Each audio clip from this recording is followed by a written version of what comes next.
Salut à tous, aujourd'hui on continue notre voyage dans la série Cat's Eyes avec une critique des épisodes 3 et 4. L'épisode 3 intitulé Alexia commence fort avec l'infiltration de Tamara et Cilia dans une vente aux enchères privée organisée par Chassagne au château de Versailles. Les deux sœurs en costume d'époque s'introduisent dans cet événement prestigieux. Là, Cilia se retrouve face au tableau Cat's Eyes et c'est un moment de pure nostalgie pour elle. En voyant le tableau, les souvenirs affluent et elle se rappelle avoir caché une carte mémoire dans ce fameux tableau il y a bien longtemps. Ce tableau très convoité est finalement acquis par un mystérieux acheteur masqué portant le numéro 22. Après la vente, nos trois voleuses préférées s'introduisent dans la zone de stockage sécurisée pour récupérer le tableau. Elles arrivent à dérober 4 d'entre eux. Problème, le fameux Cat's Eyes n'est pas parmi les tableaux qu'elles ramènent. C'est là que Cilia, Tamara et Alex proposent à Chassagne un échange. Elles sont prêtes à restituer les tableaux dérobés en échange du Cat's Eyes.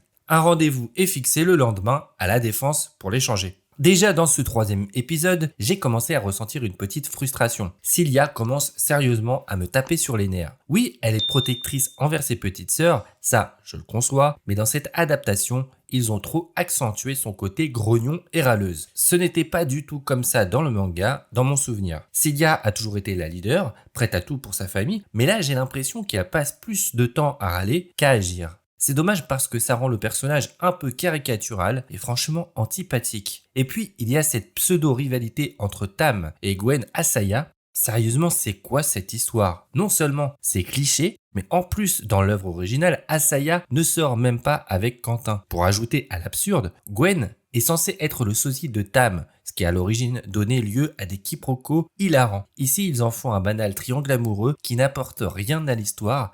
C'est vraiment du déjà vu, ça me frustre de voir un tel potentiel gâché. D'ailleurs, un autre truc qui m'a sorti de l'épisode, c'est ce petit placement de produit pour Crunchyroll. La scène nous crie « Hey, oublie pas, c'est une adaptation de manga !»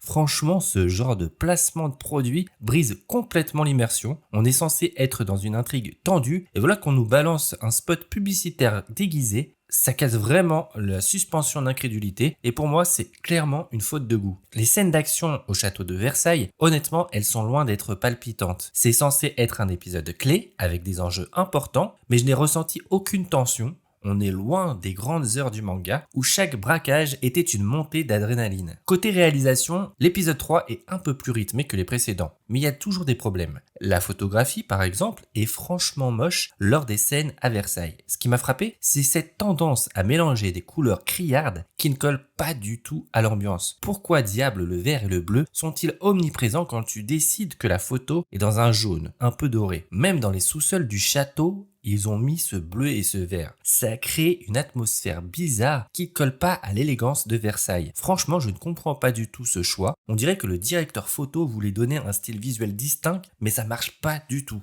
Côté casting, Gilbert Melki, qui joue Chassagne, reste fidèle à lui-même. Son jeu est solide, mais il ne fait pas de miracle non plus. Par contre, les acteurs qui jouent les policiers, c'est du niveau d'un soap opéra bas de gamme, style Demain nous appartient. Leurs performances sont tout simplement mauvaises et c'est vraiment difficile à regarder. En particulier Cindy Bruna, qui joue Gwen Asaya, non décidément ça ne fonctionne pas. Elle manque de charisme et n'arrive pas à donner de la profondeur à son personnage. J'ai par contre commencé à m'habituer au jeu des actrices qui incarnent les sœurs Chamad. Elles ne sont pas parfaites, mais elles commencent à mieux s'approprier leur rôle, ou c'est juste moi qui suis blasé et qui n'a plus aucune ambition pour la série.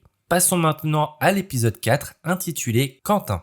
Dans cet épisode, Tam passe une nuit avec Nico, un guide touristique sur les vedettes de Paris qu'elle a rencontrées dans un bar. Cette rencontre inspire aux sœurs Chamad l'idée d'utiliser les vedettes de Paris comme lieu d'échange du tableau Cat's Eyes, car elles craignent d'être trop exposées à la Défense. Cilia, Tam et Alex orchestrent ensuite une mise en scène pour mystifier Chassagne, toujours sous le nez de Quentin. Leur objectif est de lui voler la mallette contenant le Cat's Eyes. Le plan réussit et Tam récupère le tableau, mais le trafiquant Chassagne repère la jeune femme et la suit jusqu'au pont d'Iéna. Sur place, Tam parvient à cacher le tableau avant de disparaître. Suite à cet échec, D'Alembert, le frère de Prudence et commanditaire de Chassagne, ordonne à sa sœur de tuer Chassagne. Encore une fois, Cilia est insupportable avec ses râleries constantes. L'épisode se concentre sur ses histoires d'amour dont on se fiche complètement. On a aussi droit à une scène où Alex chante du Céline Dion dans le bar de Nico, le copain de Cilia.